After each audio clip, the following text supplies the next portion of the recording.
The Tiananmen Square protests of 1989, commonly known as the June 4 incident or more accurately 89 Democracy Movement in Chinese, were student-led popular demonstrations in Beijing which took place in the spring of 1989 and received broad support from city residents, exposing deep splits within China's political leadership. The protests were forcibly suppressed by hardline leaders who ordered the military to enforce martial law in the country's capital.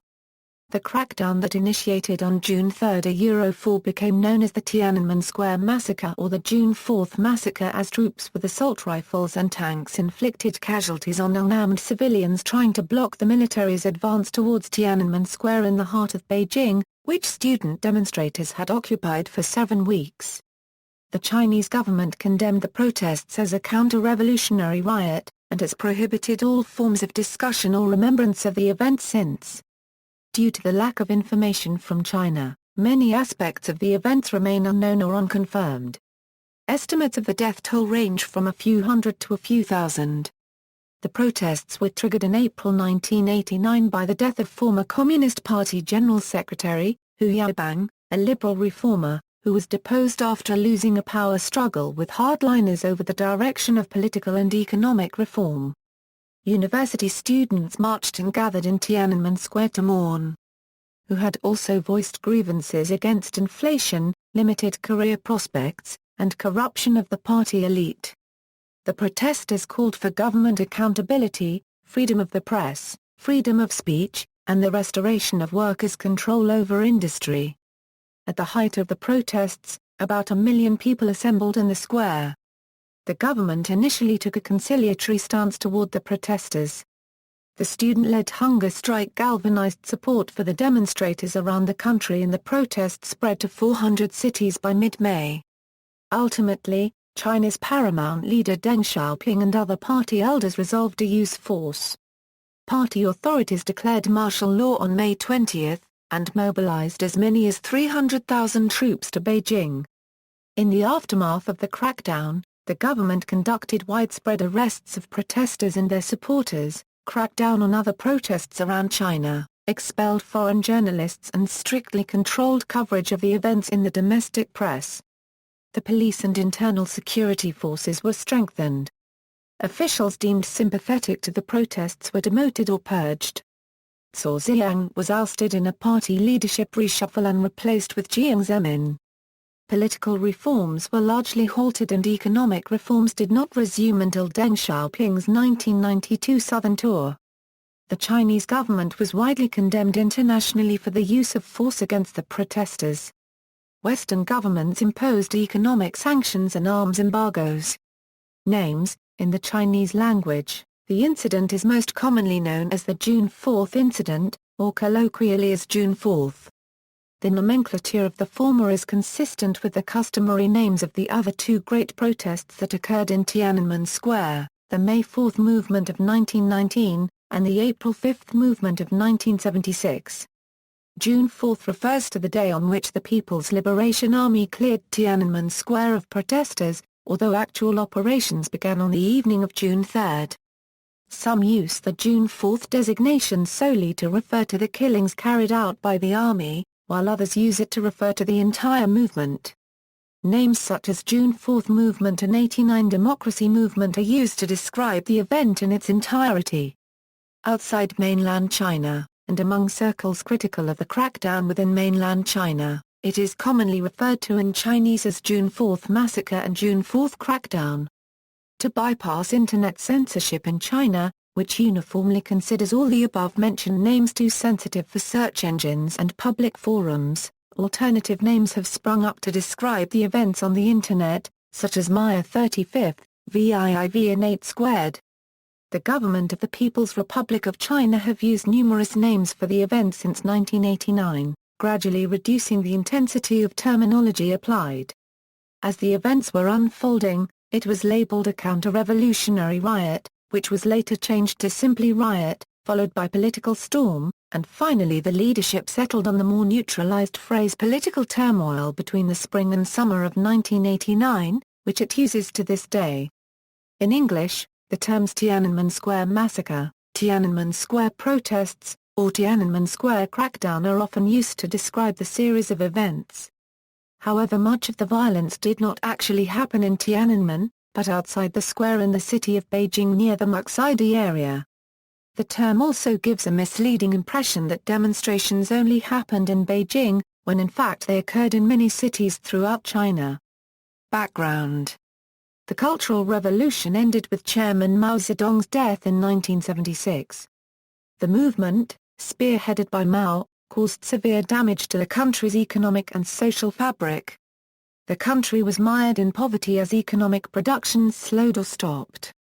Political ideology was paramount in the lives of ordinary people as well as the inner workings of the Communist Party itself.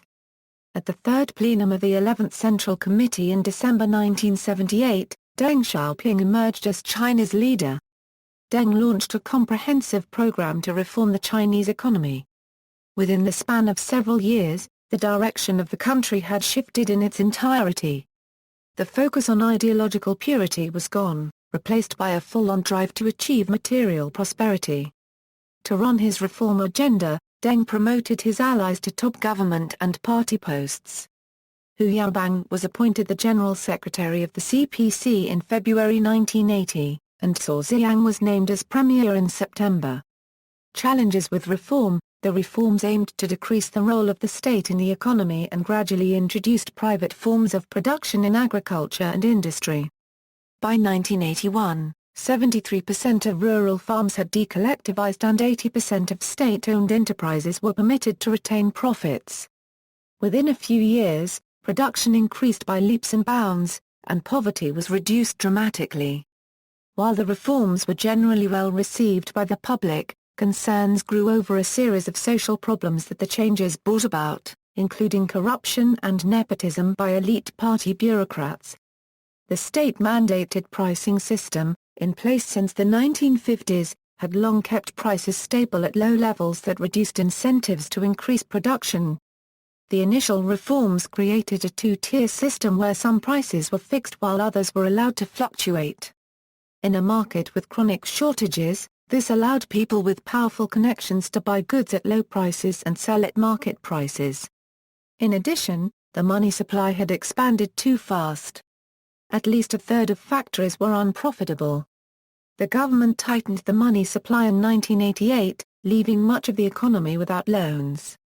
Following the 1988 Beijing meeting, the party leadership under Deng agreed to a transition to a market-based pricing system. News of the relaxation of price controls triggered waves of cash withdrawals, buying and hoarding all over China.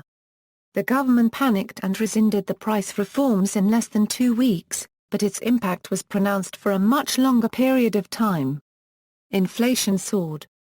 Official indices report a consumer price index increase of 30% in Beijing between 1987 and €88, leading to panic among salaried workers that they could no longer afford staple goods. Moreover, in the new market economy, unprofitable state-owned enterprises were pressured to cut costs. The Iron Rice Bowl, that is, job security and a host of social benefits that come with it, ranging from medical care to subsidized housing, were at risk for a vast segment of the population. Social disenfranchisement and legitimacy crisis. Reformist leaders envisioned in 1978 that intellectuals would play a leading role in guiding the country through reforms, but this did not happen as planned. Despite the opening of new universities and increased enrollment, the state-directed education system did not produce enough graduates to meet increased market demand in the areas of agriculture, light industry, services, and foreign investment. The job market was especially limited for students specializing in social sciences and the humanities. Moreover, private companies no longer needed to accept students assigned to them by the state, and many high-paying jobs were offered on the basis of nepotism and favoritism. Gaining a good state-assigned placement meant navigating a highly inefficient bureaucracy that gave power to officials who had little expertise in their area of jurisdiction. Facing a dismal job market and limited chances of going abroad, intellectuals and students had a greater vested interest in political issues. Small study groups, such as the Democracy Salon, and the Lawn Salon, began appearing on Beijing university campuses. These organizations motivated the students to get involved politically. At the same time, the party's nominally socialist ideology faced a legitimacy crisis as it gradually adopted capitalist practices. Private enterprise gave rise to profiteers who took advantage of lax regulations, and who often flaunted their wealth in front of the have-nots of society. Popular discontent was brewing over unfair wealth distribution. Greed, not skill, appeared to be the most crucial factor of success. There was widespread public disillusionment over the country's future. People wanted change, yet the power to define the correct path continued to rest solely in the hands of the unelected government. The comprehensive and wide-ranging reforms created political differences over the pace of marketization and the control over the ideology that came with it, opening a deep chasm within the central leadership. The reformers favored political liberalization and a plurality of ideas as a channel to voice popular discontent, and pressed for further reforms. The conservatives said that the reforms had gone too far, and advocated for a return to greater state control to ensure social stability and to better align with the party's socialist ideology. Both sides needed the backing of paramount leader Deng Xiaoping to carry out important policy decisions. 1986 student demonstrations. In the summer of 1986, astrophysics professor Fang Lizai, who had returned from a tenure at Princeton University, began a personal tour around universities in China, speaking about liberty, human rights, and separation of powers.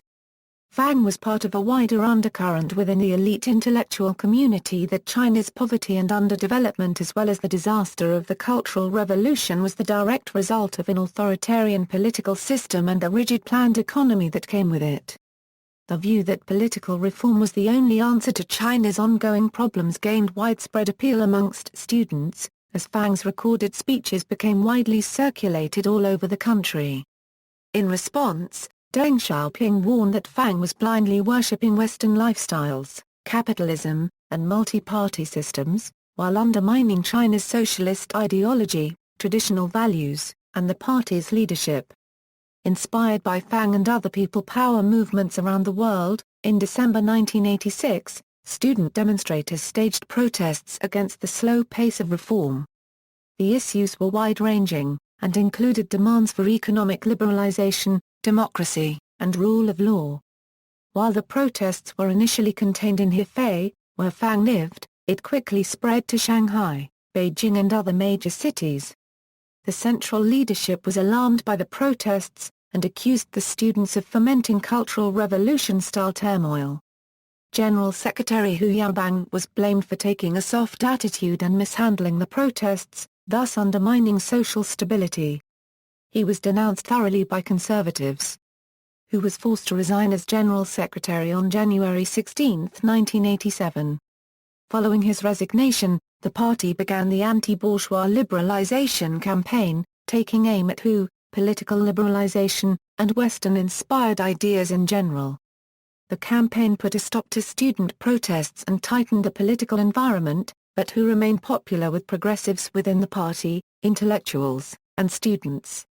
Protest development, death of Hu Yaobang. When Hu Yaobang suddenly died of a heart attack on April 15, 1989, students reacted strongly. Hu's death provided the initial impetus for students to gather in large numbers. In university campuses, many posters appeared eulogizing Hu, calling for a reversal of Hu's legacy. Within days, most posters were writing about broader political issues, such as freedom of the press, democracy, and corruption. Small spontaneous gatherings to mourn Hu began on April 15 around Monument to the People's Heroes at Tiananmen Square.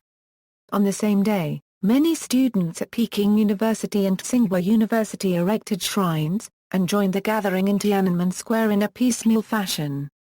Organized student gatherings also began on a small scale in Xi'an and Shanghai on April 16. On April 17, students at the China University of Political Science and Law made a large wreath to commemorate Hu Yaobang. Its laying party was on April 17 and a larger-than-expected crowd assembled. At 5 p.m., 500 CUPL students reached the eastern gate of the Great Hall of the People, near Tiananmen Square, to mourn Hu. The gathering featured speakers from various backgrounds giving public orations commemorating WHO and discussing social problems. However, it was soon deemed obstructive to the operation of the Great Hall, so police intervened and attempted to disperse the students by persuasion. Starting on the night of April 17, 3,000 PKU students marched from the campus towards Tiananmen Square, and soon nearly 1,000 students from Tsinghua joined. Upon arrival, they soon joined forces with those already gathered at the square. As its size grew, the gathering gradually evolved into a protest, as students began to draft a list of pleas and suggestions for the government, affirm as correct Hu Yaobang's views on democracy and freedom. Admit that the campaigns against spiritual pollution and bourgeois liberalization had been wrong. Publish information on the income of state leaders and their family members. End the ban on privately run newspapers and stop press censorship. Increase funding for education and raise intellectuals' pay. End restrictions on demonstrations in Beijing, provide objective coverage of students in official media. On the morning of April 18, students remained in the square. Some gathered around the monument to the people's heroes singing patriotic songs and listening to impromptu speeches by student organizers, others gathered at the Great Hall.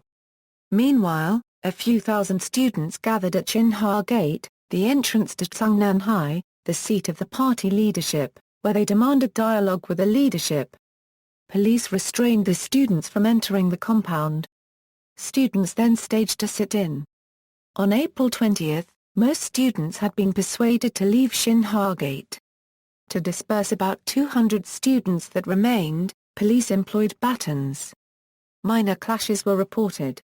Many students felt they were abused by the police, and rumors about police brutality spread quickly. The Xinhua Gate incident angered students on campus, where those who were not politically active decided to join the protests. Also on this date, a group of workers calling themselves the Beijing Workers' Autonomous Federation issued 2 handbills challenging the central leadership, whose state funeral took place on April 22. On the evening of April 21, some 100,000 students marched on Tiananmen Square, ignoring orders from Beijing municipal authorities that the square was to be closed off for the funeral. The funeral, which took place inside the Great Hall and attended by the leadership, was broadcast live to the students. General Secretary Cao Ziyang delivered the eulogy. The funeral seemed rushed, and only lasted 40 minutes, as emotions ran high in the square. Students wept. Security cordoned off the east entrance to the Great Hall, but several students pressed forward. 3 of these students knelt on the steps of the Great Hall to present a petition and demanded to see Premier Li Peng. However, no leaders emerged from the Great Hall, leaving the students disappointed and angry. Some called for a class boycott. From April 21 to 23, students began organizing under the banners of formal organizations. On April 23, the Beijing Students' Autonomous Federation was formed. It elected CUPL student Zhou Yonjun as chair. Wang Dan and Wu Kexi also emerged as leaders. From this vantage point, the union called for a general class boycott at all Beijing universities. Such an independent organization operating outside of party jurisdiction alarmed the leadership. On April 22, near dusk, serious rioting broke out in Changsha and Xi'an. In Xi'an, arson from rioters destroyed cars and houses, and looting occurred in shops near the city's Xiyue Gate. In Changsha, 38 stores were ransacked by looters. Over 350 people were arrested in both cities.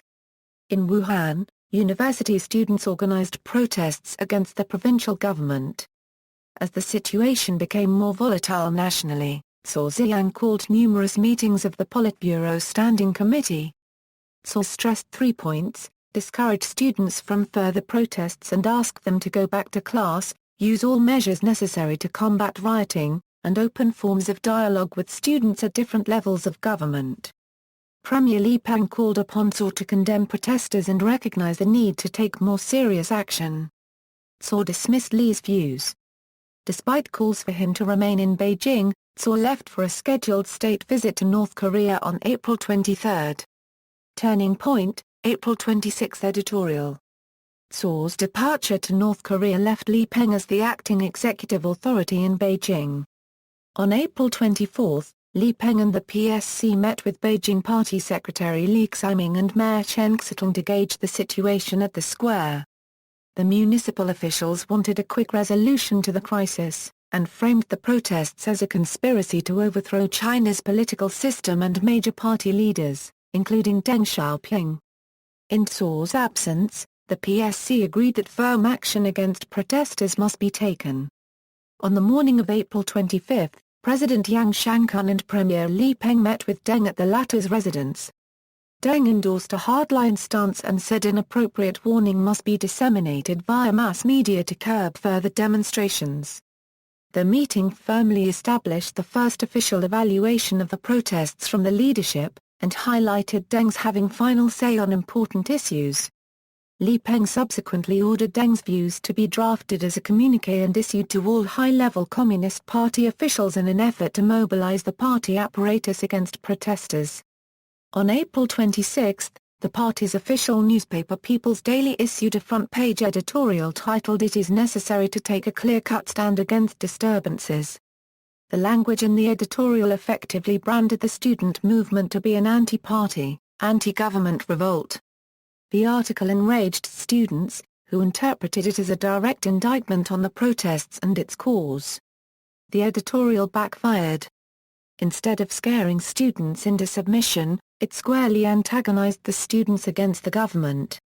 The polarizing nature of the editorial made it a major sticking point for the remainder of the protests. The editorial evoked memories of the Cultural Revolution, employing similar rhetoric as that used during the 1976 Tiananmen incident, an event that was initially branded an anti-government conspiracy but was later rehabilitated as patriotic under Deng's leadership. April 27 demonstration. Organized by the Union, on April 27 some 50,000 100,000 students from all Beijing universities marched through the streets of the capital to Tiananmen Square, breaking through lines set up by police, and receiving widespread public support along the way, particularly from factory workers. The student leaders, eager to show the patriotic nature of the movement, also toned down anti-communist slogans, choosing to present a message of anti-corruption, anti-cronyism, but pro-party. In a twist of irony, student factions who genuinely called for the overthrow of the Communist Party gained traction as a result of April 26 editorial. The stunning success of the march forced the government into making concessions and meeting with student representatives. On April 29, State Council spokesman Yuan Mu met with appointed representatives of government-sanctioned student associations. While the talks discussed a wide range of issues, including the editorial, the Xinhua Gate incident, and freedom of the press, they achieved few substantive results. Independent student leaders such as Wu Keixi refused to attend.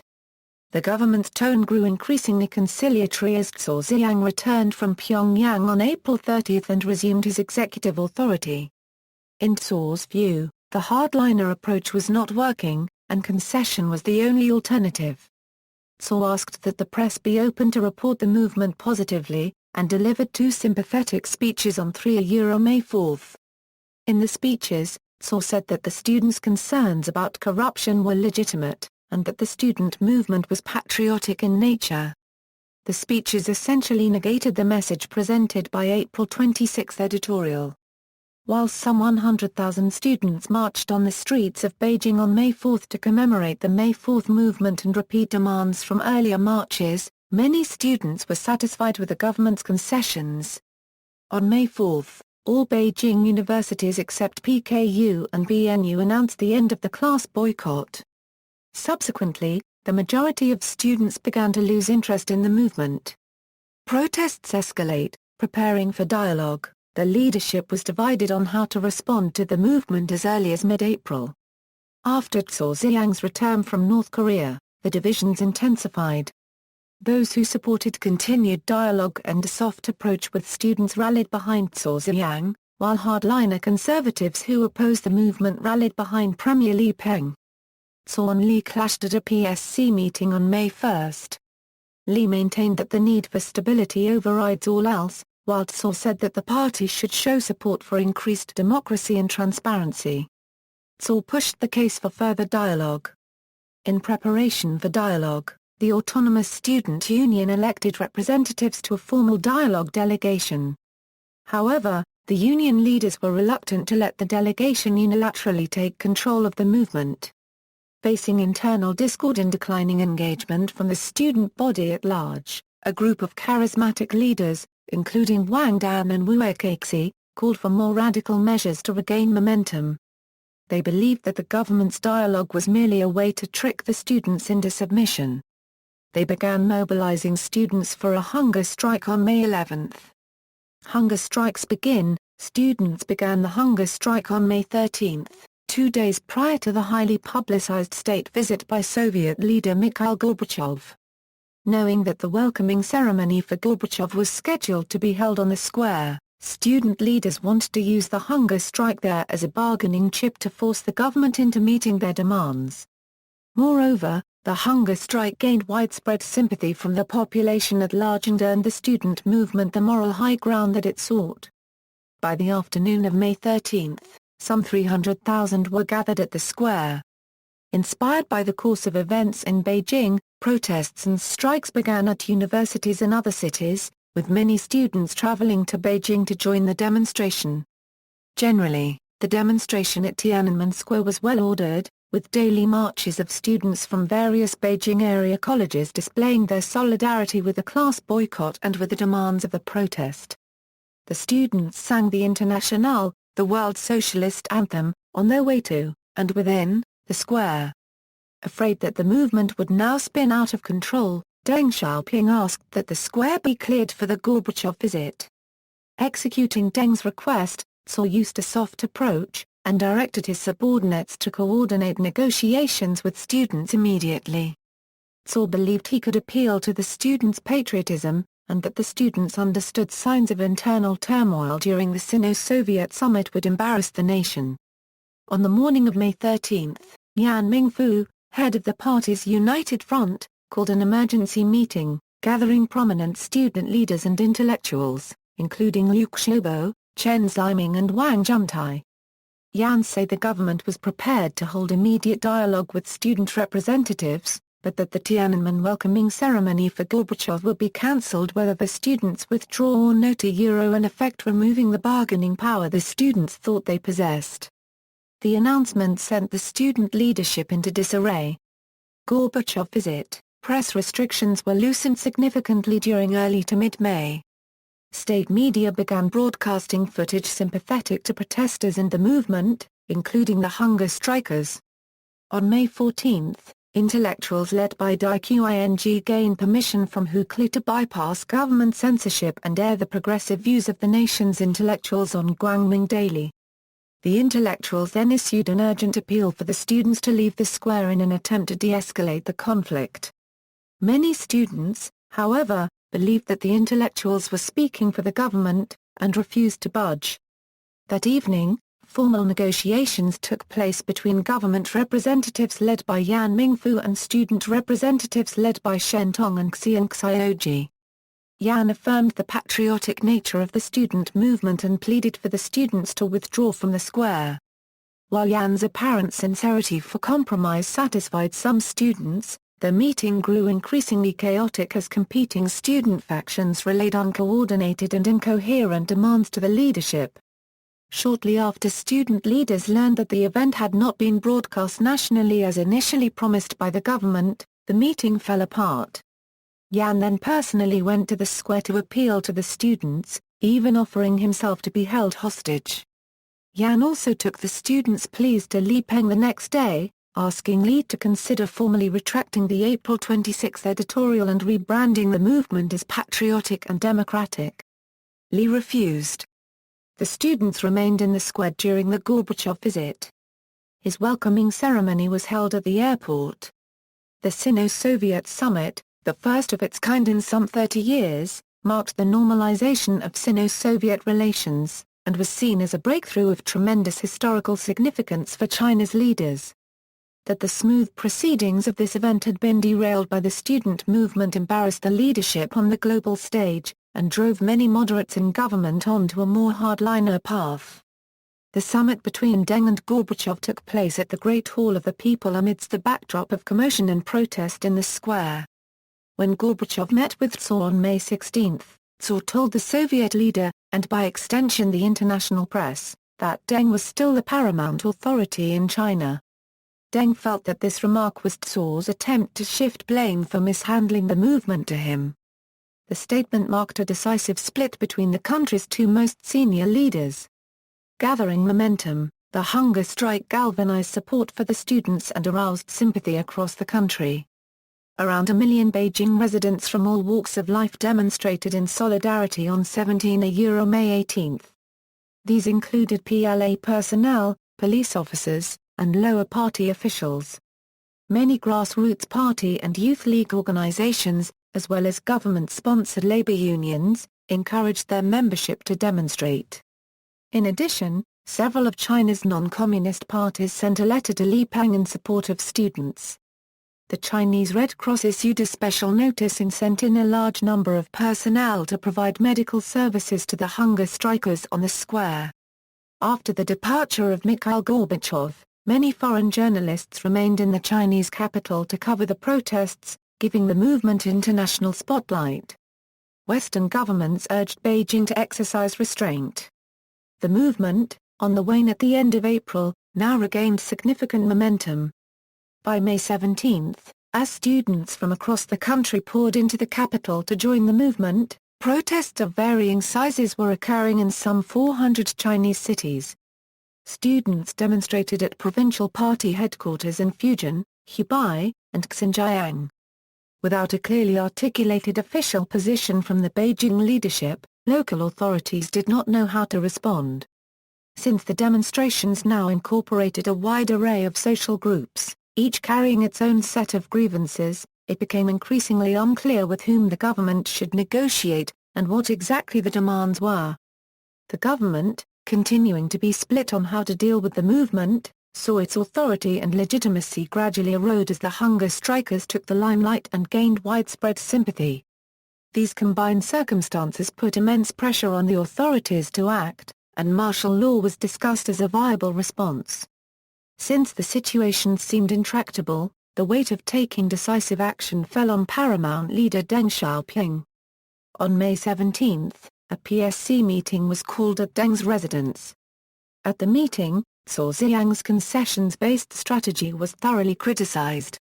Li Peng and Deng asserted that by making a conciliatory speech on May 4, Cao exposed divisions within the top leadership and emboldened the students. Deng warned that if Beijing was not pacified quickly, the country risked civil war and another cultural revolution. His views were echoed by the party elders. Deng then moved to declare martial law as a show of the government's no-tolerance stance. To justify martial law, the demonstrators were described as tools of bourgeois liberalism advocates who were pulling the strings behind the scenes, as well as tools of elements within the party who wished to further their personal ambitions. On the evening of May 17, the PSC met at Sungnanhai to finalize plans for martial law. At the meeting, Cao announced that he was ready to take leave, citing he could not bring himself to carry out martial law. Hu Qi also voiced his reluctance. While Li Peng and Yao Ailing both supported declaring martial law, Qiushi was ambivalent. Qiu said that while he opposed further concessions, he did not see martial law as a practical way to resolve the matter. The elders in attendance at the meeting, Bo Yibo and Yang Shankun, urged the PSC to follow Deng's orders. Cao did not consider the inconclusive PSC vote to have legally binding implications on martial law. Yang Shankun, in his capacity as vice chairman of the Central Military Commission, went on to mobilize the military to move into the capital. Li Peng met with students for the first time on May 18 in an attempt to placate public concern over the hunger strike. During the talks, student leaders once again demanded that the government rescind the April 26 editorial and affirm the student movement as patriotic. Li Peng said the government's main concern was sending hunger strikers to hospital. The discussions yielded little substantive results, but gained student leaders prominent airtime on national television. In the early morning of May 19, Cao Ziyang went to Tiananmen in what became his political swan song. He was accompanied by Wen Jiabei. Li Peng also went to the square, but left shortly thereafter. At 4:50 a.m. Cao made a speech with a bullhorn to a crowd of students, urging the students to end the hunger strike. He told the students that they were still young and urged them to stay healthy and not to sacrifice themselves without due concern for their futures. Cao's emotional speech was applauded by some students. It would be his last public appearance. On May 19, the PSC met with military leaders and party elders. Deng presided over the meeting and said that martial law was the only option. At the meeting, Deng declared that he was mistaken in choosing Hu Yaobang and Cao Ziyang as his successors, and resolved to remove Cao from his position as General Secretary. Deng also vowed to deal resolutely with Cao's supporters and begin propaganda work. Outside Beijing, university students in Shanghai also took to the streets to commemorate the death of Hu Yaobang and protest against certain policies of the government. In many cases, these were supported by the university's party committees. Jiang Zemin, then municipal party secretary, addressed the student protesters in a bandage and expressed his understanding, as he was a former student agitator before 1949. At the same time, he moved swiftly to send in police forces to control the streets and to purge Communist Party leaders who had supported the students. On April 19, the editors of the World Economic Herald, a magazine close to reformists, decided to publish a commemorative section on Hu. Inside was an article by Yan Jiaqi, which commented favorably on the Beijing student protests, and called for a reassessment of Hu's 1987 purge. Sensing the conservative political trends in Beijing, Jiang Zemin demanded that the article be censored. Many newspapers were printed with a blank page. Jiang then suspended Qin Ben Li. His decisive action earned accolades from party elders, who praised Jiang's loyalty. In Hong Kong, on May 27, over 300,000 people gathered at Happy Valley Racecourse for a gathering called Democratic Songs Dedicated for China, E°2 Many Hong Kong celebrities sang songs and expressed their support for the students in Beijing. The following day, a procession of 1.5 million people, one-fourth of Hong Kong's population, led by Martin Lee, Sito Hua and other organization leaders, paraded through Hong Kong Island. Across the world, especially where ethnic Chinese lived, people gathered and protested. Many governments, including those of the United States and Japan, issued travel warnings to China. Military action. Martial law. The Chinese government declared martial law on May 20, and mobilized at least 30 divisions from 5 of the country's 7 military regions. At least 14 of PLA's 24 Army Corps contributed troops. As many as 250,000 troops were eventually sent to the capital, some arriving by air and others by rail. Guangzhou's civil aviation authorities put regular airline tickets on hold to prepare for transporting military units. The army's entry into the city was blocked at its suburbs by throngs of protesters. Tens of thousands of demonstrators surrounded military vehicles, preventing them from either advancing or retreating. Protesters lectured soldiers and appealed to them to join their cause. They also provided soldiers with food, water, and shelter. Seeing no way forward, the authorities ordered the army to withdraw on May 24. All government forces retreated to bases outside the city. While the army's retreat was initially seen as turning the tide in favor of protesters, in reality mobilization took place across the country for a final assault. At the same time, internal divisions intensified within the student movement itself. By late May, the students became increasingly disorganized with no clear leadership or unified course of action. Moreover, Tiananmen Square was overcrowded and facing serious hygiene problems. Hu Dejun suggested an open election of the student leadership to speak for the movement, but was met with opposition. Meanwhile, Wang Dan moderated his position, ostensibly sensing the impending military action and consequences, and advocated for a temporary withdrawal from Tiananmen Square to regroup on campus, but this was opposed by hardliner student factions who wanted to hold the square.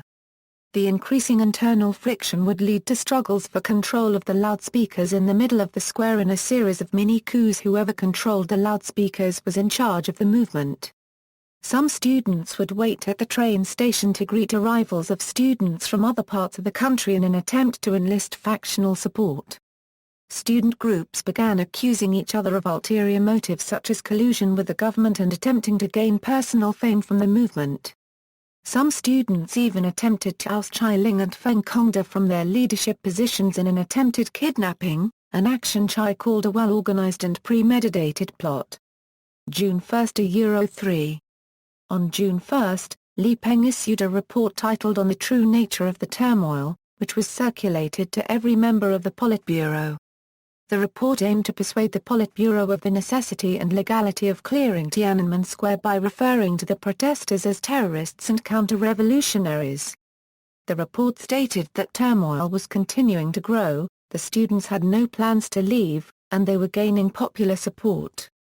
Further justification for martial law came in the form of a report submitted by the Ministry of State Security to the party leadership, which emphasized the infiltration of bourgeois liberalism into China and the negative effect that the West, particularly the United States, had on the students. The MSS expressed its belief that American forces had intervened in the student movement in hopes of overthrowing the Communist Party. The report created a sense of urgency within the party, and provided justification for military action. In conjunction with the plan to clear the square by force, the Politburo received word from the martial law troops headquarters stating that the troops were ready to help stabilize the capital, and that they understood the necessity and legality of martial law to overcome the turmoil. On June 2, the movement saw an increase in action and protest, solidifying the CPC's decision that it was time to act. Protests broke out as newspapers published articles that called for the students to leave Tiananmen Square and end the movement. Many of the students in the square were not willing to leave and were outraged by the articles. They were also outraged by Beijing Daily's June 1 article Tiananmen, I Cry for You, written by a fellow student who had become disillusioned with the movement, as he thought it was chaotic and disorganized. In response to the articles, thousands of students lined the streets of Beijing to protest against leaving the square. 3 intellectuals, Liu Xiaobo, Zhao Duo, Gao Xin, and a Taiwanese singer Hu Dejun declared a second hunger strike because they wanted to revive the pro-democracy movement. After weeks of occupying the square, the students were tired, and internal rifts opened between moderate and hardliner student groups. In their declaration speech, the hunger strikers openly criticized the government-unregistered trademark's suppression of the movement to remind the students that their cause was worth fighting for, and pushed them to continue their occupation of the square. On June 2, Deng Xiaoping and several party elders met with the 3 remaining Politburo Standing Committee members, Li Peng, Qiushi and Yao Ailin, Cao Ziyang and Hu Kli having been ousted, and they agreed to clear the square so the riot can be halted and order be restored to the capital. They also agreed that the square needed to be cleared as peacefully as possible, but if protesters did not cooperate, the troops were authorized to use force to complete the job. That day, state-run newspapers reported that troops were positioned in 10 key areas in the city.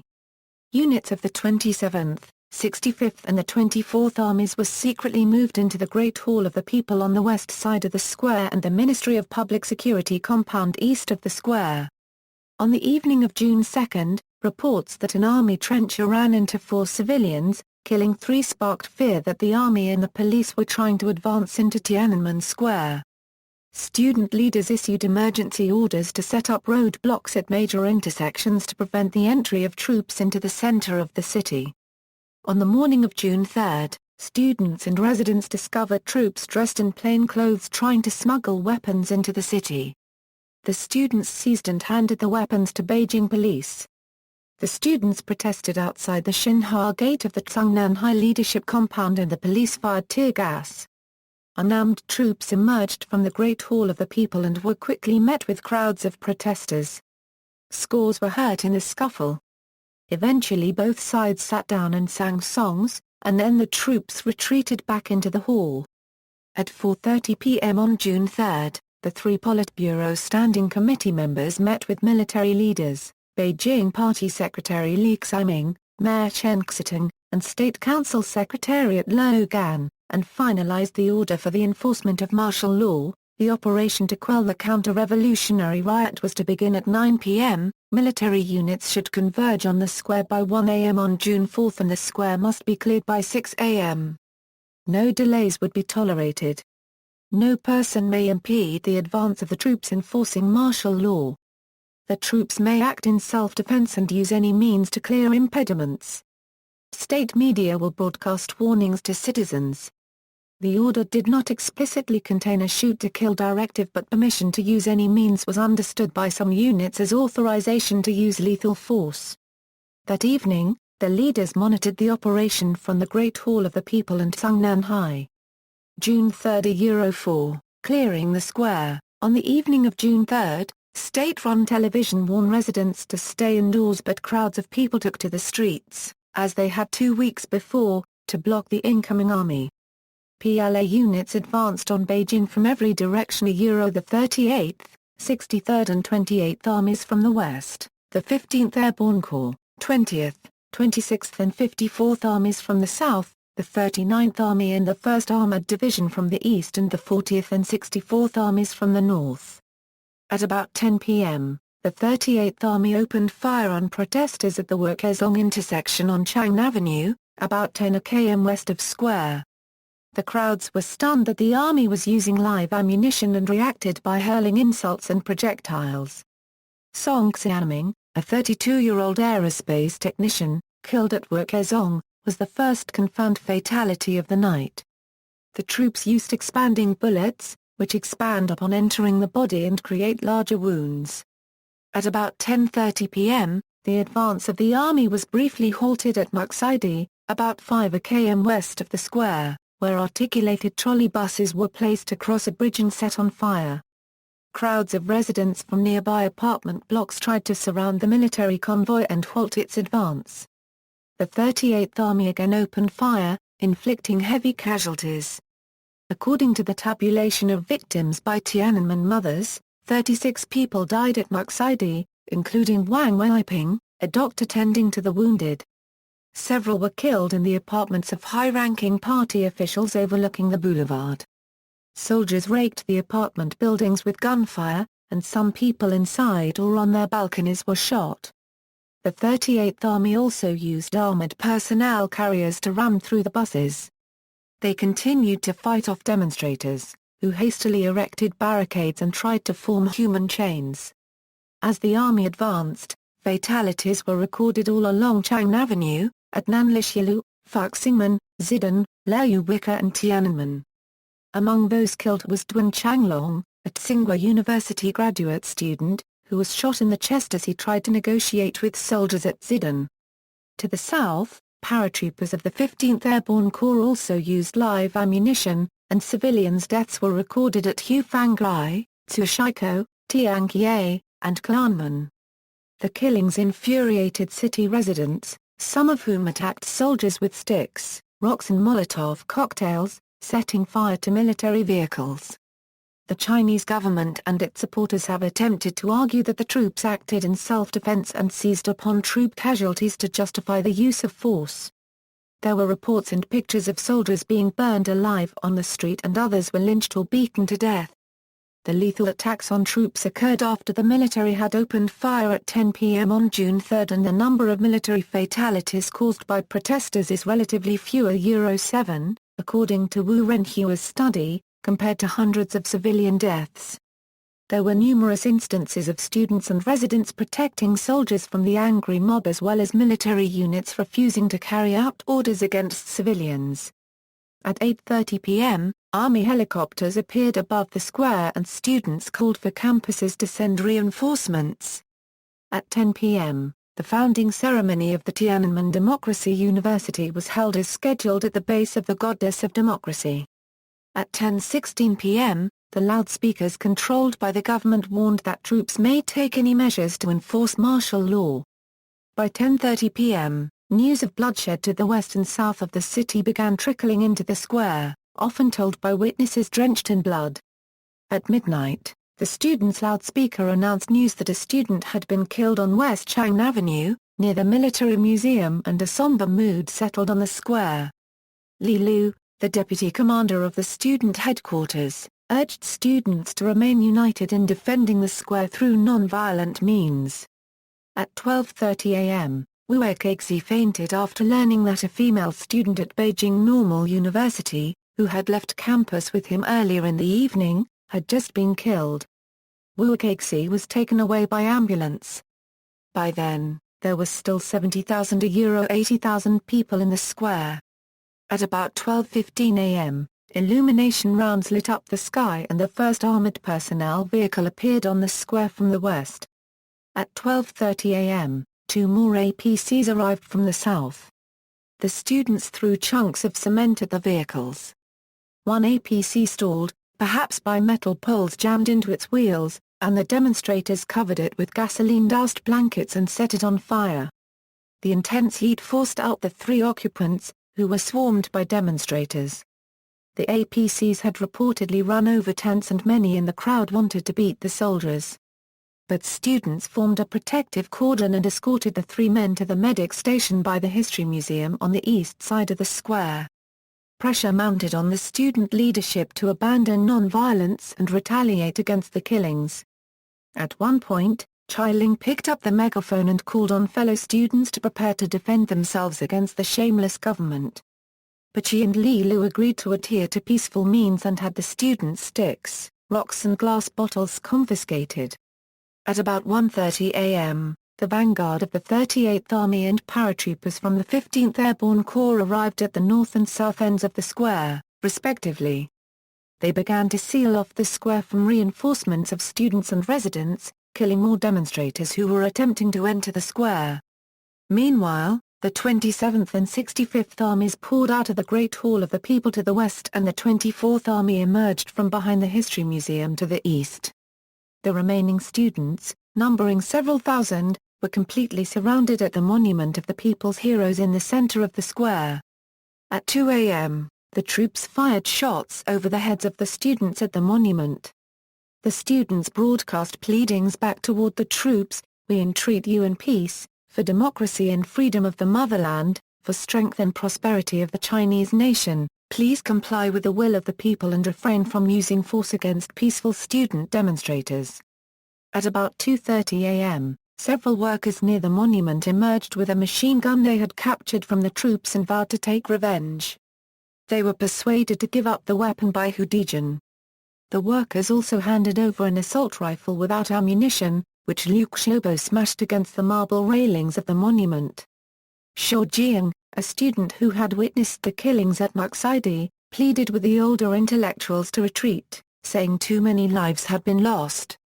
Initially, Liu Xiaobo was reluctant, but eventually joined Zottou, Gao Xin and Hu Dejun in making the case to the student leaders for a withdrawal. Chai Ling, Li Lu and Feng Congde initially refused to withdraw. At 3:30 a.m., at the suggestion of 2 doctors in the Red Cross camp, Hu Dejun and Zuo Tuo agreed to attempt to negotiate with the soldiers.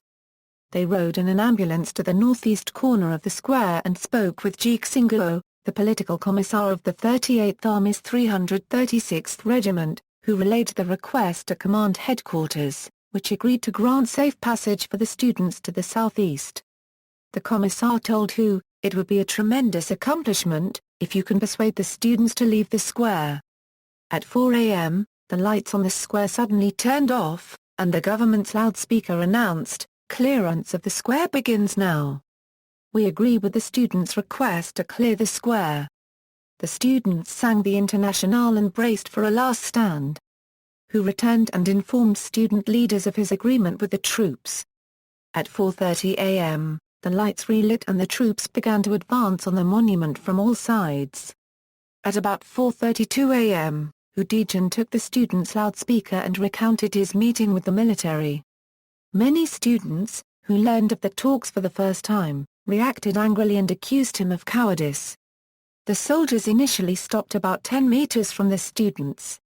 The first row of troops took aim with machine guns in the prone position. Behind them soldiers squatted and stood with assault rifles. Mixed among them were anti-riot police with clubs. Further back were tanks and APCs. Feng Congde took to the loudspeaker and explained that there was no time left to hold a meeting. Instead, a voice vote would decide the collective action of the group. Although the stays were louder than Goss, Feng said the Goss had prevailed. Just at that time, at about 4:40 a.m., a squad of soldiers in camouflaged uniform charged up the monument and shot out the students' loudspeaker. Other troops beat and kicked dozens of students at the monument, seizing and smashing their cameras and recording equipment. An officer with a loudspeaker called out, "You better leave or this won't end well." Some of the students and professors persuaded others still sitting on the lower tiers of the monument to get up and leave, while soldiers beat them with clubs and gunbutts and prodded them with bayonets. Witnesses heard bursts of gunfire. At about 5:10 a.m., the students began to leave the monument. They linked hands and marched through a corridor to the southeast, though some departed through the north. Those who refused to leave were beaten by soldiers and ordered to join the departing procession. After securing the square, the military sent in helicopters to pick up large plastic bags piled by soldiers.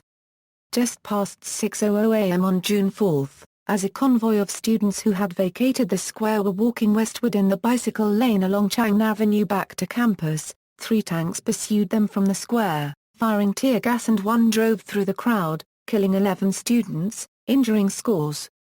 Later in the morning, thousands of civilians tried to re-enter the square from the northeast on East Chang Avenue, which was blocked by rows of infantry. Many in the crowd were parents of the demonstrators who had been in the square. As the crowd approached the troops, an officer sounded a warning, and the troops opened fire. The crowd scurried back down the avenue in view of journalists in the Beijing hotel. Dozens of civilians were shot in the back as they fled. Later, the crowd surged back toward the troops, who opened fire again, sending the people aflight, with an ambulance that was arriving also caught in the fire. The crowd attempted several more times but could not enter the square, which remained closed to the public for 2 weeks. June 5.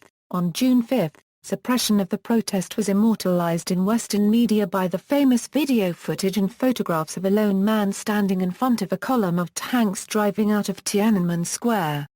The iconic photo that would eventually make its way around the world was taken on June 5 on Shang Avenue. As the tank driver attempted to go around him, the tank man moved into the tank's path. He continued to stand defiantly in front of the tanks for some time, then climbed up onto the turret of the lead tank to speak to the soldiers inside. After returning to his position in front of the tanks, the man was pulled aside by a group of people. By and large, the government regained control in the week following the military's seizure of the square. A political purge followed in which officials responsible for organizing or condoning the protests were removed, and protest leaders jailed. Protests outside of Beijing. After order was restored in Beijing on June 4, protests of varying scales continued in some 80 other Chinese cities, outside of the spotlight of the international press. In the then British colony of Hong Kong, people again took to wearing black in solidarity with the demonstrators in Beijing. There were also protests in other countries, many adopting the use of black armbands as well. In Shanghai, students marched on the streets on June 5, and erected roadblocks on major thoroughfares. Factory workers went on a general strike and took to the streets as well. Railway traffic was also blocked. Public transport was also suspended and prevented people from getting to work. On June 6, the municipal government attempted clearing the rail blockade, but was met with fierce resistance from the crowds. Several people died from being ran over by a train. On June 7, students from major Shanghai universities stormed various campus facilities to erect biers in commemoration of the dead in Beijing. The situation gradually came under control without resorting to deadly force. The municipal government gained recognition from the top leadership in Beijing for averting a major upheaval. In the interior cities of Xi'an, Wuhan, Nanjing, and Xiongde, many students continued protests after June 4, often erecting roadblocks. In Xi'an, students stopped workers from entering factories. In Wuhan, students blocked the Yangtze River Railway Bridge, and another 4,000 gathered at the railway station. About 1,000 students staged a railroad sit-in. Rail traffic on the Beijing, Guangzhou and Wuhan Dalian lines was interrupted. The students also urged employees of major state-owned enterprises to go on strike. In Wuhan, the situation was so tense that residents reportedly began a bank run and resorted to panic buying.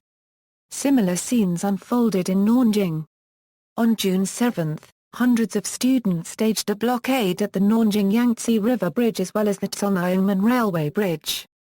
They were persuaded to evacuate without incident later that day, though returned the next day to occupy the main railway station and the bridges. The atmosphere in Xiongde was more violent. On the morning of June 4, police forcibly broke up the student demonstration taking place in Xiongde's main square. The resulting violence killed 8 people, and injured hundreds more. The most brutal attacks occurred on June 5 and 6. Witnesses estimate that 30 to 100 bodies were thrown onto a truck after a crowd broke into the Jinjiang Hotel.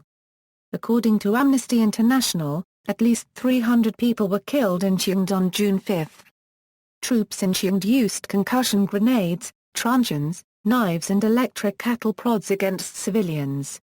Hospitals were ordered to not accept students, and on the second night the ambulance service was stopped by police. Government pronouncements. At a news conference on June 6, State Council spokesperson Yuan Mu announced that based on preliminary statistics, nearly 300 people died.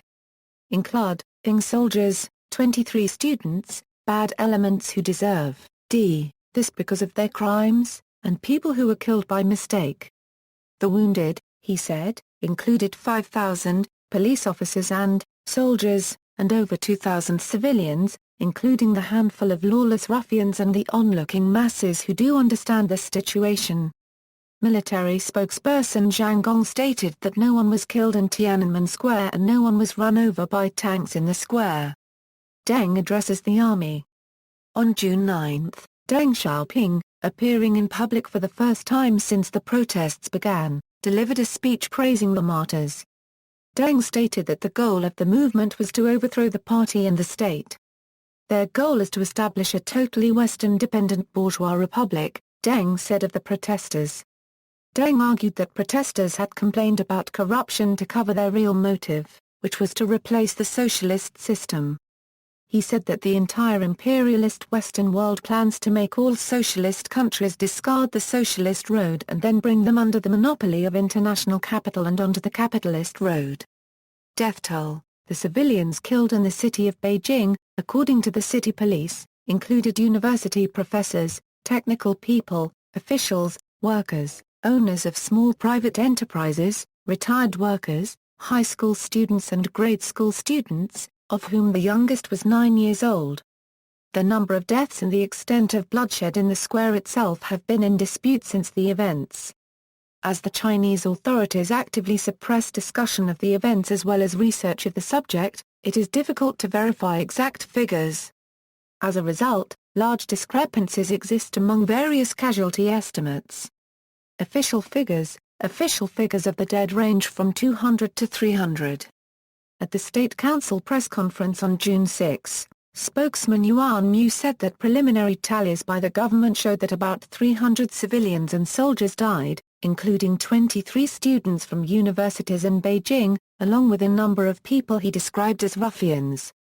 Yuan also said some 5,000 soldiers and police along with 2,000 civilians were wounded. On June 19, Beijing Party Secretary Li Ximing reported to the Politburo that the government's confirmed death toll was 241, including 218 civilians, 10 PLA soldiers and 13 People's Armed Police, along with 7,000 wounded. Unofficial estimates of the death toll have usually been higher than government figures, and go as high as several thousand. Nicholas D. Christoph of the New York Times wrote on June 21 that it seems plausible that about 50 soldiers and policemen were killed, along with 400 to 800 civilians. Then U.S. Ambassador James Lilly said that based on visits to hospitals around Beijing, a minimum of several hundred had been killed. In a 1990 article addressing the question, Time magazine asserted that the Chinese Red Cross had given a figure of 2,600 deaths on the morning of June 4, though later this figure was retracted. A declassified NSA cable filed on the same day estimated 180 €500 deaths up to the morning of June 4. Amnesty International's estimates puts the number of deaths at several hundred to close to 1,000, while a Western diplomat that compiled estimates put the number at 300 to 1,000. Identifying the Dead, the Tiananmen Mothers, a victims advocacy group co-founded by Ding Zilin and Zhang Xianling, whose children were killed during the crackdown, have identified 202 victims as of August 2011. The group has worked painstakingly, in the face of government interference, to locate victims' families and collect information about the victims. Their tally has grown from 155 in 1999 to 202 in 2011. The list includes 4 individuals who committed suicide on or after June 4, for reasons that related to their involvement in the demonstrations. Wu Renhua of the Chinese Alliance for Democracy, an overseas group agitating for democratic reform in China, said that he was only able to verify and identify 15 military deaths. Wu asserts that if deaths from events unrelated to demonstrators were removed from the count, only 7 deaths among military personnel may be counted as those killed in action fighting protesters. Deaths in Tiananmen Square itself. Chinese government officials have long asserted that no one died in the square itself in the early morning hours of June 4, during the holdout of the last batch of students in the south of the square.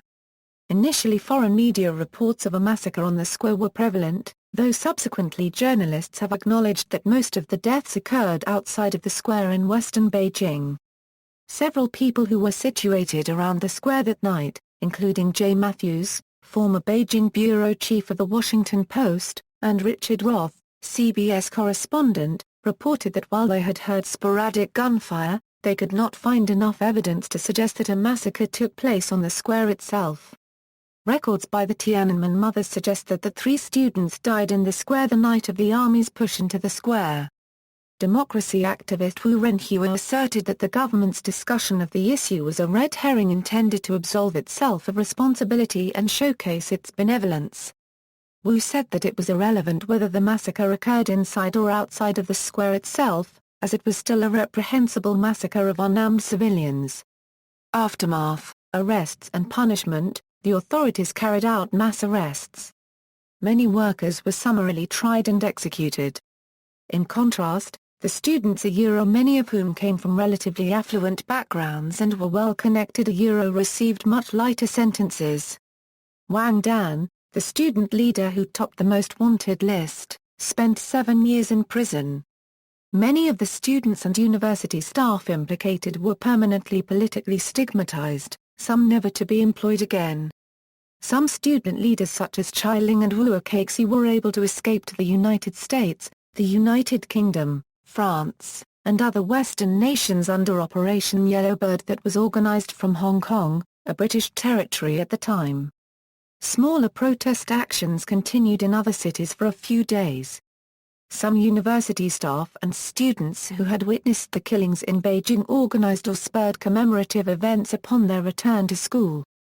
At Shanghai's prestigious Jiaotong University, for example, the party secretary organized a public commemoration event, with engineering students producing a large metal wreath.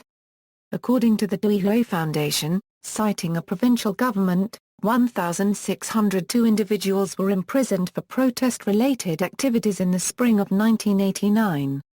As of May 2012, at least 2 remain incarcerated in Beijing and 5 others remain unaccounted for. All are reported to be suffering from mental illness. Leadership changes. The party leadership expelled Cao Ziyang from the Politburo Standing Committee of the Communist Party of China. Hu Kli, another PSC member who opposed the martial law but abstained from voting, was also removed from the committee. He was, however, able to retain his party membership, and after changing his opinion, was reassigned as deputy minister in the Ministry for Machinery and Electronics Industry. Another reform-minded Chinese leader, Wan Li, was also put under house arrest immediately after he stepped out of his plane at Beijing Capital Airport upon returning from his shortened trip abroad. The authorities declared his detention to be on health grounds. When Wan Li was released from his house arrest after he finally changed his opinion, he, like he or she, was transferred to a different position with equal rank but a mostly ceremonial role. Several Chinese ambassadors abroad claimed political asylum. Jiang Zemin, then party secretary of Shanghai, was promoted to CPC General Secretary. Jiang's decisive actions in Shanghai involving the World Economic Herald and his having prevented deadly violence in the city won him support from party elders in Beijing. Having put the new leadership team in place and recognizing his weakened position, Deng Xiaoping himself also bowed out of the party leadership at least officially by resigning his last leadership position as chairman of the Central Military Commission later that year. He kept a low profile until 1992. Bao Tong, Cao Xiang's aide, was the highest-ranking official to be formally charged with a crime in connection with 1989 demonstrations. He was convicted in 1992 of revealing state secrets and counter-revolutionary propagandizing, and served 7 years in prison. To purge sympathizers of Tiananmen demonstrators among the party's rank and file, the party leadership initiated a 1.5-year-long rectification program to deal strictly with those inside the party with serious tendencies toward bourgeois liberalization. 4 million people were reportedly investigated for their role in the protests. More than 30,000 communist officers were deployed to assess political reliability of more than 1 million government officials. The authorities arrested tens if not hundreds of thousands of people across the country. Some were seized in broad daylight while they walked in the street. Others were arrested at night. Many were jailed or sent to labor camps. They were often denied access to see their families and often put in cells so crowded that not everyone had space to sleep. Dissidents shared cells with murderers and rapists, and torture was not uncommon. Media coverage. Chinese media. The suppression on June 4 marked the end of a period of relative press freedom in China, and media workers both foreign and domestic faced heightened restrictions and punishment in the aftermath of the crackdown. State media reports in the immediate aftermath were sympathetic to the students. As a result, those responsible were all later removed from their posts. 2 news anchors who reported this event on June 4 in the Daily Xin and Lianbo broadcast on China Central Television were fired because they displayed sad emotions. Wu Xiaorong, the son of former Foreign Minister Wu Zueqian, was removed from the English program department of Chinese Radio International, ostensibly for his sympathies towards protesters. Editors and other staff at People's Daily, including director Qian Liren and editor-in-chief Tan Wenrui, were also sacked because of reports in the paper which were sympathetic towards the protesters. Several editors were arrested. Foreign media. With the imposition of martial law, the Chinese government cut off the satellite transmissions of foreign broadcasters such as CNN and CBS. Broadcasters attempted to defy these orders by reporting via telephone. Footage was quickly smuggled out of the country. The only network which was able to record shots during the night of June 4 was Televisia Cube de España Plus or minus Ola of Spain. During the military action, some foreign journalists faced harassment from authorities. CBS correspondent Richard Rath and his cameraman were taken into custody while filing a report from the square via mobile phone. Several foreign journalists who had covered the crackdown were expelled in the weeks that followed, while others were harassed by authorities or blacklisted from re-entering the country. In Shanghai, foreign consulates were told that the safety of journalists who failed to heed newly enacted reporting guidelines could not be guaranteed. The USC-US-China Institute's assignment, China series includes a segment on American media coverage of the protests and their suppression. Tiananmen Square features interviews with correspondents for the Associated Press and United Press International, The New York Times, The Washington Post, The Wall Street Journal, Time Magazine, The Voice of America, ABC, CBS, and CNN. International reaction. The Chinese government's response was widely denounced, particularly by Western governments and media. Criticism came from both Western and Eastern Europe, North America, Australia and some West Asian and Latin American countries. Notably, Many Asian countries remained silent throughout the protests. The government of India responded to the massacre by ordering the state television to pare down the coverage to the barest minimum, so as not to jeopardize a thawing in relations with China, and to offer political empathy for the events. Cuba, Czechoslovakia, and East Germany, among others, supported the Chinese government and denounced the protests. Overseas Chinese students demonstrated in many cities in Europe, America, the Middle East and Asia. Economic impact. There was a significant impact on the Chinese economy after the incident.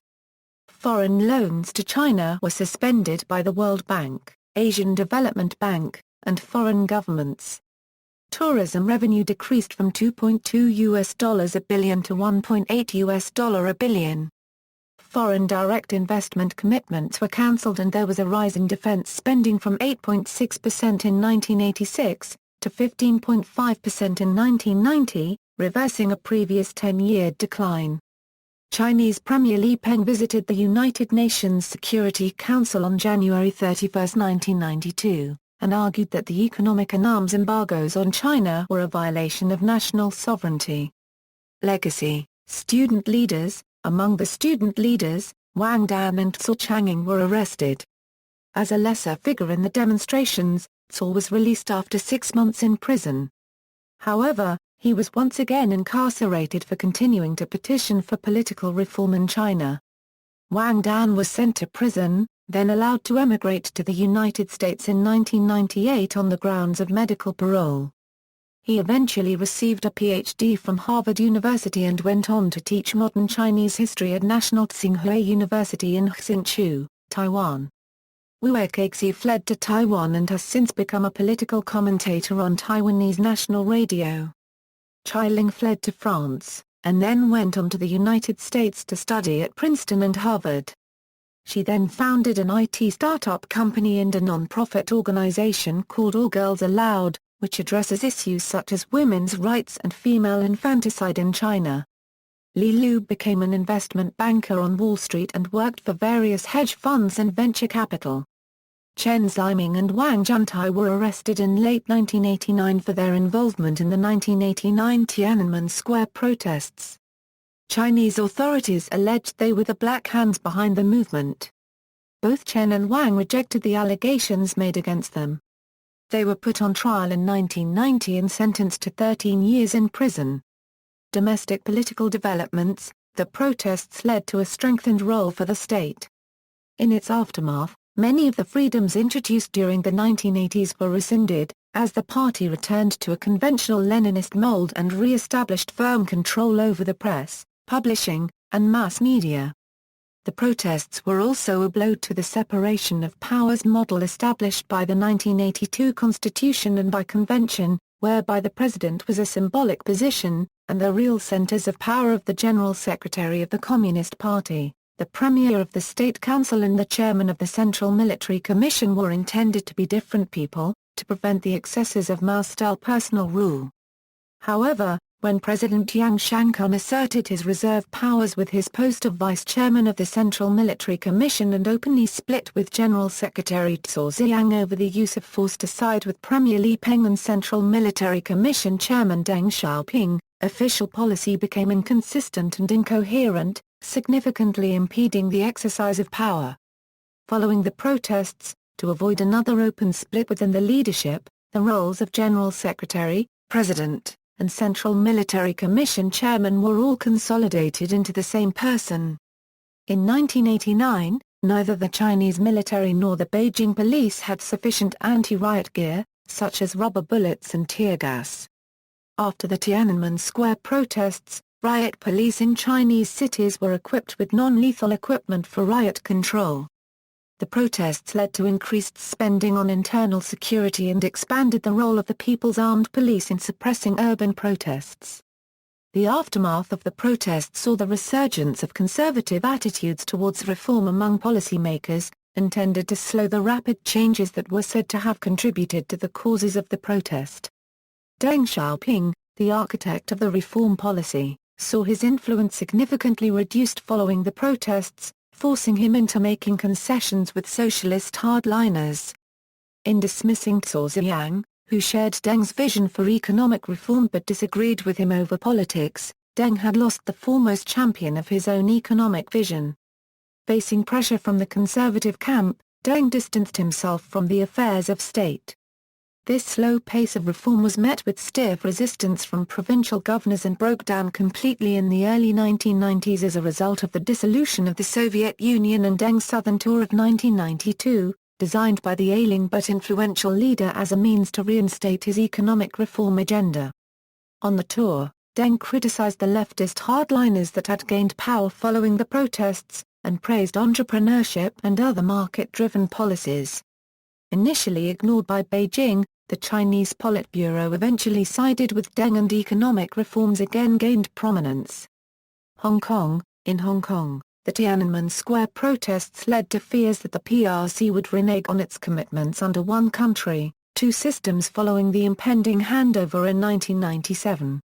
In response, Governor Chris Patten attempted to expand the franchise for the Legislative Council of Hong Kong, which led to friction with Beijing. For many Hong Kongers, Tiananmen served as a turning point for when they lost trust in the Beijing government. The event, coupled with general uncertainty over the status of Hong Kong after the transfer of sovereignty, led to a sizable exodus of Hong Kong people to Western countries such as Canada and Australia prior to 1997. The British government's attempt to stem the exodus led to the instigation of the British Nationality Selection Scheme to grant full British citizenship to some Hong Kongers. There have been large candlelight vigils attended by tens of thousands in Hong Kong every year since 1989, and these vigils have continued following the transfer of power to the PRC in 1997. Many Hong Kongers see the continued protests as a symbol of the territory's autonomy and freedom from the interference from Beijing on political issues.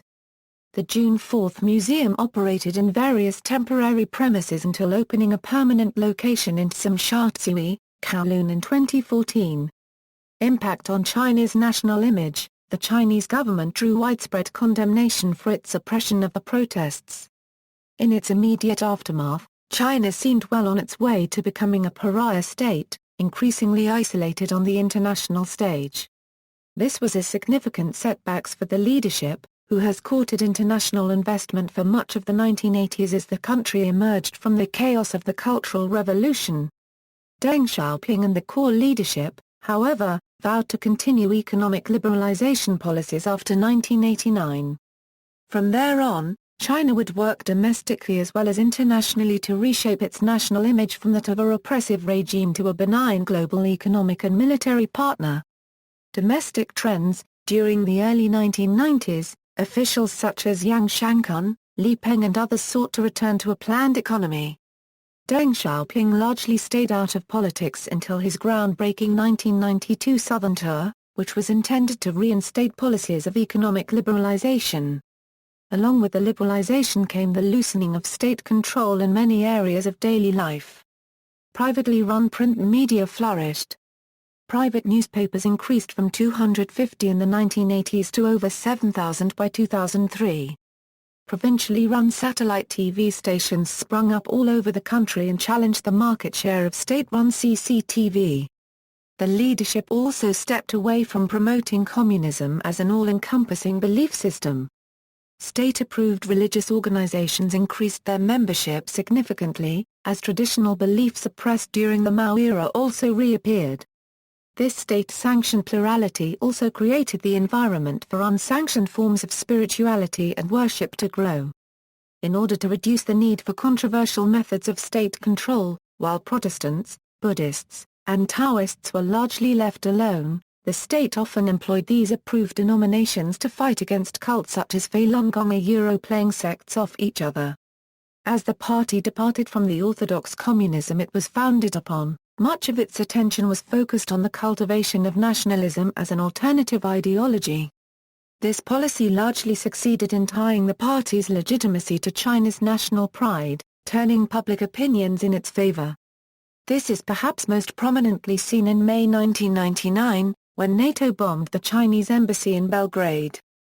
The bombing saw an outpouring of nationalist sentiment and increased support for the party as the foremost advocate of China's national interest.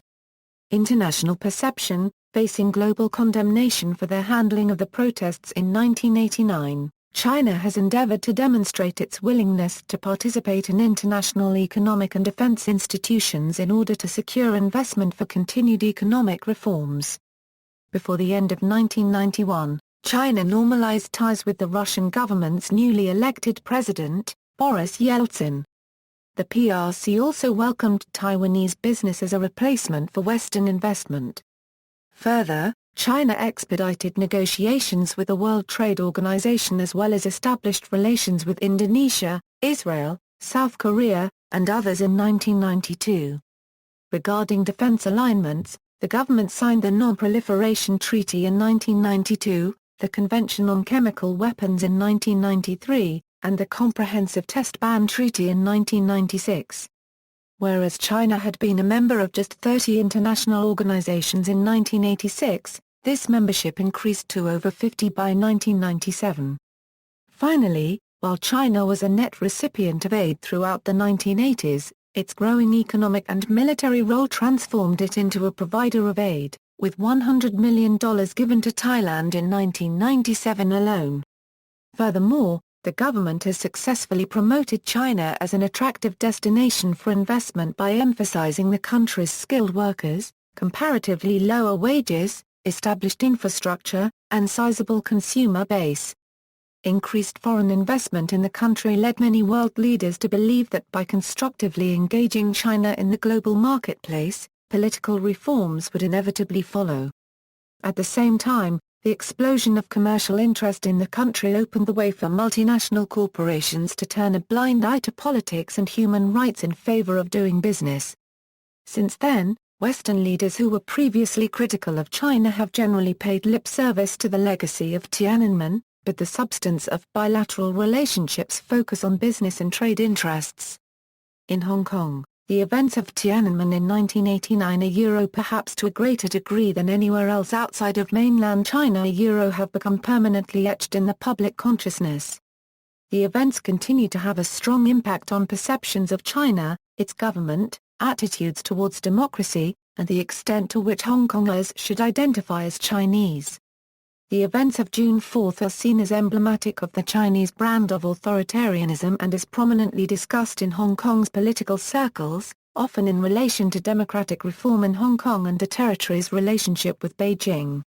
Academic studies indicate that those who supported the rehabilitation of the Tiananmen Square movement had a tendency to support democratization in the territory as well as the election of pro-democracy parties. EU and US arms embargo. The European Union and United States embargo on armament sales to the PRC, put in place as a result of the violent suppression of the Tiananmen Square protests, remains in place today. The PRC has been calling for a lift of the ban for years and has had a varying amount of support from EU members. Since 2004, China has portrayed the ban as outdated and damaging to China-EU relations. In early 2004, French President Jacques Chirac spearheaded a movement within the EU to lift the ban, which was supported by German Chancellor Gerhard Schröder. However, the passing of the anti-secession law of the People's Republic of China in March 2005 increased tensions between mainland China and Taiwan, damaging attempts to lift the ban, and several EU Council members retracted their support for a lift of the ban. Moreover, Schröder's successor Angela Merkel opposed lifting the ban. Members of the U.S. Congress had also proposed restrictions on the transfer of military technology to the EU if the latter lifted the ban. The UK also opposed the lifting of the embargo when it took charge of the EU presidency in July 2005. The election of José Copyright Manuel Barroso as European Commission President also made a lifting of the ban more difficult, because Barroso is a critic of China's human rights record. In addition, the European Parliament has consistently opposed the lifting of the arms embargo to the PRC. Though its agreement is not necessary for lifting the ban, many argue it reflects the will of the European people better as it is the only directly elected European body. The arms embargo has limited China's options from where it may seek military hardware. Among the sources that were sought included the former Soviet bloc that it had a strained relationship with as a result of the Sino-Soviet split.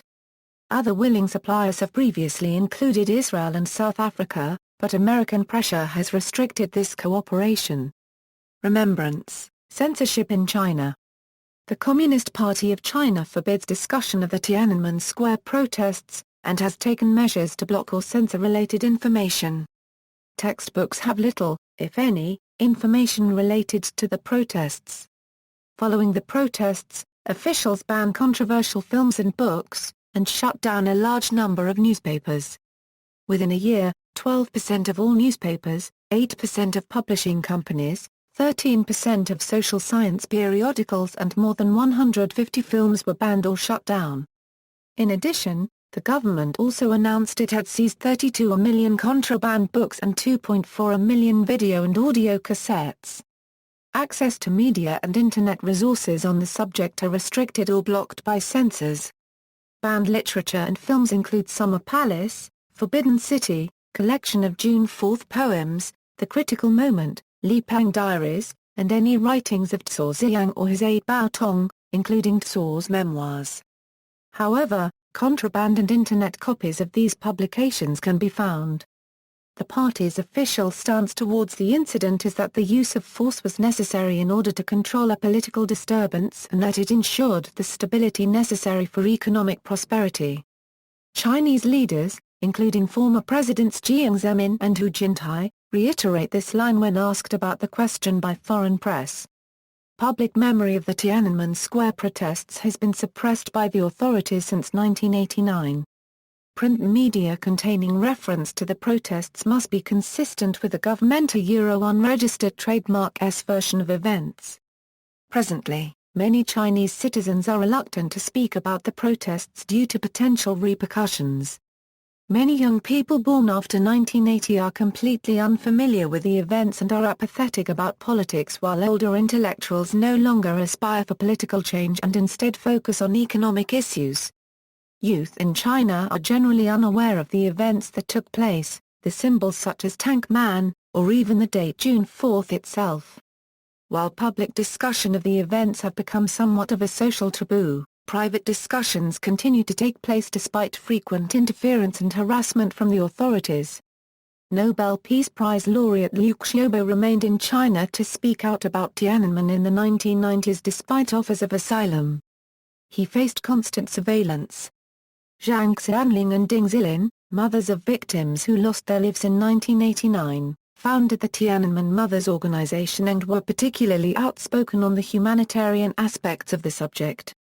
The authorities mobilize security forces, including members of the People's Armed Police, every year on June 4 to prevent public displays of remembrance, with especially beefed-up security forces for major anniversaries such as the 20th anniversary in 2009 and the 25th anniversary in 2014.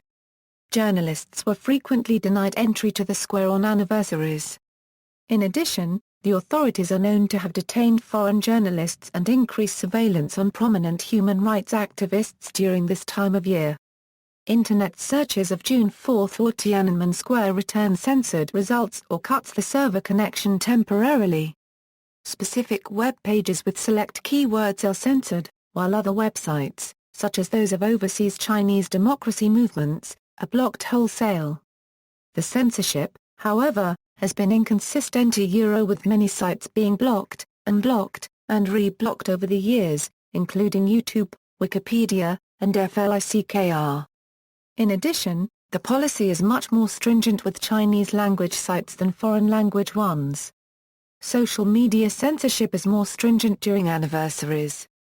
Even oblique references to the protests are usually deleted within hours. In January 2006, Google agreed to censor their mainland China site to remove information about Tiananmen and other subjects considered sensitive by the authorities. Google withdrew its cooperation on censorship in January 2010.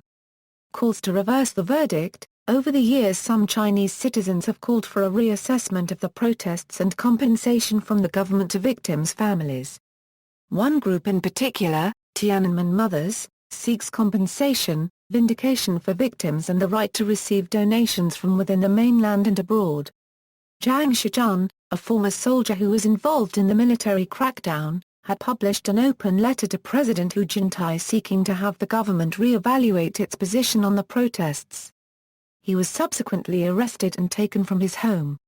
Although the Chinese government never officially acknowledged wrongdoing when it came to the incident, in April 2006 a payment was made to the mother of one of the victims, the first publicized case of the government offering redress to a Tiananmen-related victim's family. The payment was termed a hardship assistance, given to Tang Ding, whose son, Zhou Guosong, died at the age of 15 while in police custody in Xiongdu on June 6, 1989, 2 days after the Chinese army dispersed the Tiananmen protesters. She was reportedly paid 70,000 Chinese renminbi yuan. This has been welcomed by various Chinese activists, but was regarded by some as a measure to maintain social stability and not believed to herald a changing of the party's official position. Leaders voicing regret. Before his death in 1998, Yang Shankun told Army Dr. Jiang Yanyong that June 4 was the most serious mistake committed by the Communist Party in its history, a mistake that Yang himself could not correct but one that certainly will eventually be corrected. Cao Ziyang remained under house arrest until his death in 2005. Cao Zhibaotong has repeatedly called on the government to reverse the verdict for the demonstrations.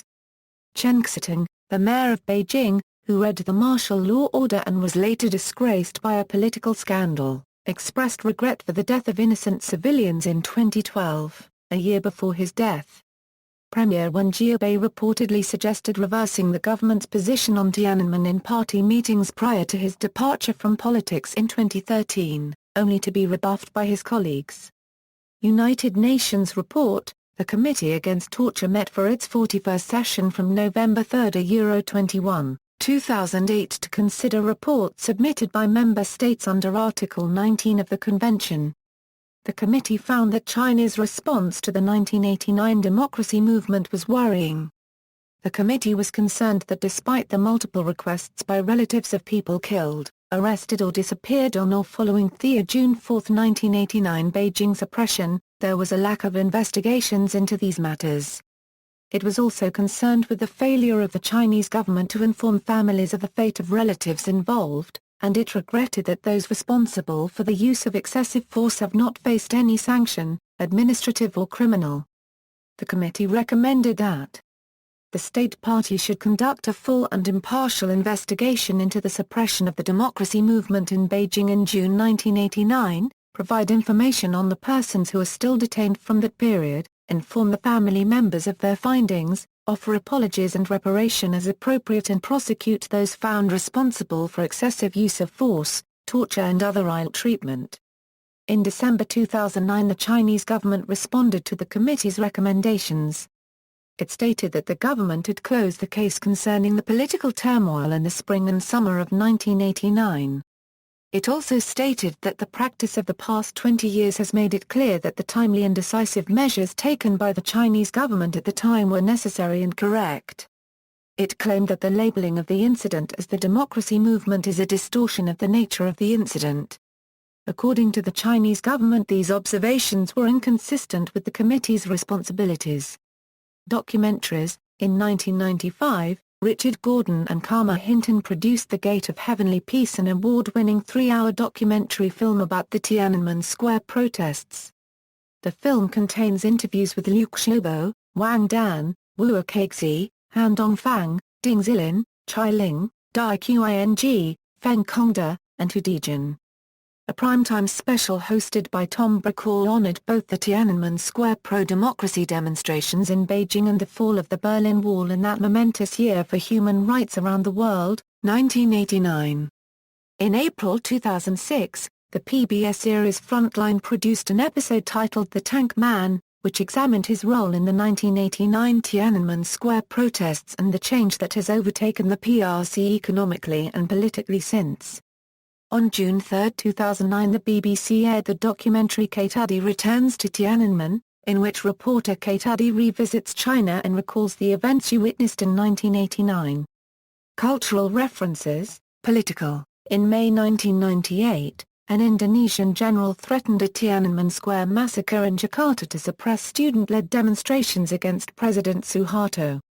CNN News anchor Kira Phillips drew criticism in March 2006 when she compared the 2006 youth protests in France, in which it was later determined that no one was killed, to the Tiananmen Square protests, saying sort of brings back memories of Tiananmen Square, when you saw these activists in front of tanks. In February 2011, Libyan leader Muammar Gaddafi, in response to an uprising in Benghazi against his rule, held up China's 1989 military assault on Tiananmen Square as an example of how to deal with popular unrest. Chinese media censored Gaddafi's reference to Tiananmen Square. Tank Man. Since Tiananmen, the iconic Tank Man image has become a worldwide symbol for civil disobedience. What happened to the Tank Man following the demonstration is not known. Some say he was pulled away and went into hiding, others say he was executed by the authorities. Time magazine dubbed him the Unknown Rebel and later named him one of the 100 most influential people of the 20th century. In an interview with U.S. media, then Chinese President Jiang Zemin said he did not think the man was killed. Songs. This event has inspired many references in music. In May 1989, Hong Kong artists gathered to record the song for liberty in support of the protesters. On May 27 on the Concert for Democracy in China, Hong Kong singers performed that song. Taiwan artists recorded the song Wound of History. The second music video for Michael Jackson's song They Don't Care About Us, and the music video for Liza Fox's song Free contain a video clip of the Tank Man. In their Rome concert on June 4, 1989, British rock band The Cure dedicated their last encore, Faith, to everyone that died today in China. In 1989 Joan Baez's song China from her album Speaking of Dreams commemorated the event. The second last historical reference cited in Billy Joel's We Didn't Start the Fire, released in September 1989, is China's Under Martial Law. English rock band Siouxsie and the Banshees makes references to Tiananmen Square in the song The Ghost in You from Superstition album. Leonard Cohen's song Democracy from his 1992 album The Future states that democracy is coming from those nights in Tiananmen Square. Progressive rock group Marillion wrote a song titled The King of Sunset Town that uses imagery from Tiananmen Square, such as the line A Puppet King on the 4th of June. American rock band The Hooters referred to the event in their hit song 500 Miles, which is an updated version of the 1960s folk song. The third verse begins with words, 100 tanks along the square, one man stands and stops them there, someday soon the tide'll turn and I'll be free. Canadian industrial music group Skinny Puppy's song Tin Omen is about the incident. Its title is a play on words. American thrash metal band Slayer released a song Blood Red on their album Seasons in the Abyss, which was inspired by Tiananmen Square. Similarly, Testament 7 Days of May protested the Beijing massacre. System of a Down's Hypnotize on their 2005 album of the same name mentioned Tiananmen Square. Brazilian metal band Sepultura mentions Tiananmen Square in their song Refuse Resist from their 1993 album Chaos AD. The music video for the song features Tank Man. Shiny Happy People by REM is supposedly an ironic reference to a piece of roughly translated Chinese propaganda regarding the massacre, 2 years before the song was released. In 1990 the song Blood is on the Square by Philip and Teresa Morgan about Tiananmen protests was released. American songwriter Mary Chapin Carpenter references the event in her song June 4, 1989, released in 2010 on the album The Age of Miracles. In 1992, Roger Waters released Amused to Death, an album which included the song Watching TV, a rumination on the West in response to the protests in Tiananmen. In 1996, a song called The Tiananmen Man, based on the picture of the Tank Man, appeared on Nevermore's second album The Politics of Ecstasy. In System of a Down's album Hypnotize the song Hypnotize is also about the incident. Why Didn't You Ask the Kids at Tiananmen Square, was fashion the reason why they were there. American punk rock group Rancid's song Arrested in Shanghai released in 2003 is about the incident as well, specifically regarding China's use of censorship. Paintings and movies. Execution, a painting inspired by the event, became the most expensive Chinese contemporary artwork sold in 2007. The movie Rapid Fire, starring Brandon Lee, depicts images of the Tiananmen Square killings. In the movie, Brandon Lee's character is the son of a U.S. government employee who died in the Tiananmen Square Massacre. Summer Palace by Chinese director Liu Yi contains reenacted scenes from Beijing streets during the days of the protests in Tiananmen Square. The movie was banned from public viewing. Popular, in the Star Trek franchise, a Starfleet Federation starship, the USS Tiananmen, is referenced in 3 episodes: the Next Generation episode Redemption, Part 2, 1991, Deep Space Nine episode In the Cards, 1997, and Deep Space Nine episode Tears of the Prophets, 1998. It was named in honor of those who died in the cause of Chinese freedom. See also: People's Liberation Army at Tiananmen Square protests of 1989, Chinese Student Protection Act of 1992, Executive Order 12711, List of Massacres in China, May 4 Movement, Prisoner of the State, The Secret Journal of Premier Zhou Ziyang, The Gate of Heavenly Peace, Tiananmen Incident, 8888 Uprising, EDSA People Power Revolution of June 4, 1986 Museum, Notes. Sources cited. External links: The Gate of Heavenly Peace, a feature-length documentary and various archival documents, Secret Recordings Resurrect Chinese PMA Unregistered Trademark S Criticism of Tiananmen Crackdown a Radio France Internationale, The Tank Man, 2006 PBS documentary, BBC's Witnessing Tiananmen, Clearing the Square with Eyewitness Accounts of Tiananmen, Tiananmen Square, 1989. The Declassified History, Tiananmen Dossiers and Video Clips, official site of Hong Kong Concert for Democracy in China.